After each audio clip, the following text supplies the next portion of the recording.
What is the Antiterrorism and Effective Death Penalty Act, AEDPA? Have you ever wondered how laws shape the way we handle serious crimes like terrorism and the death penalty? One significant law that plays a role in this area is the Antiterrorism and Effective Death Penalty Act, enacted in 1996. This law was created in response to growing concerns about domestic terrorism, particularly after events like the 1993 World Trade Center bombing and the 1995 Oklahoma City bombing. The Antiterrorism and Effective Death Penalty Act has two main goals. First, it aims to strengthen measures against terrorism.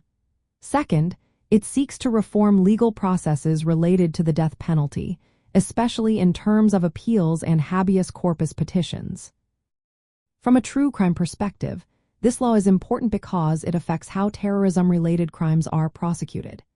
It introduced stricter controls on immigration and financial activities connected to terrorist organizations. The government can now designate foreign terrorist groups, seize their assets, and restrict fundraising efforts within the United States. Additionally, it allows for the denial of visas and expedited deportation for individuals linked to terrorism. Victims or their families can also sue foreign states involved in terrorist acts. When it comes to death penalty cases and criminal appeals, the Antiterrorism and Effective Death Penalty Act aimed to reduce delays in capital punishment. It tightened the rules for federal habeas corpus petitions, which are legal challenges inmates file to contest their convictions after exhausting state appeals. Key changes include a one-year statute of limitations for filing federal habeas petitions. This means inmates have only 1 year to challenge their convictions at the federal level. The law also requires inmates to exhaust all state court appeals before seeking federal review. This ensures that federal courts only step in after state remedies are fully used. Another important aspect is that second or successive habeas petitions must receive prior approval from a federal appeals court before being filed. This prevents repetitive or frivolous challenges. Furthermore, federal habeas relief is restricted to cases where the state court's decision was contrary to or involved an unreasonable application of clearly established federal law as determined by the United States Supreme Court.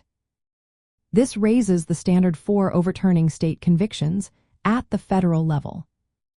These provisions collectively make it more difficult and faster to resolve death penalty cases. They limit prolonged litigation and multiple appeals that had previously delayed executions. This has important implications in true crime and criminology, as it affects the balance between ensuring justice for victims and protecting the legal rights of defendants, particularly in capital cases. The Antiterrorism and Effective Death Penalty Act represents a legislative effort to enhance national security against terrorism while also streamlining the death penalty appeal process. It has reshaped both counterterrorism policy and the legal landscape of criminal appeals, especially for inmates on death row.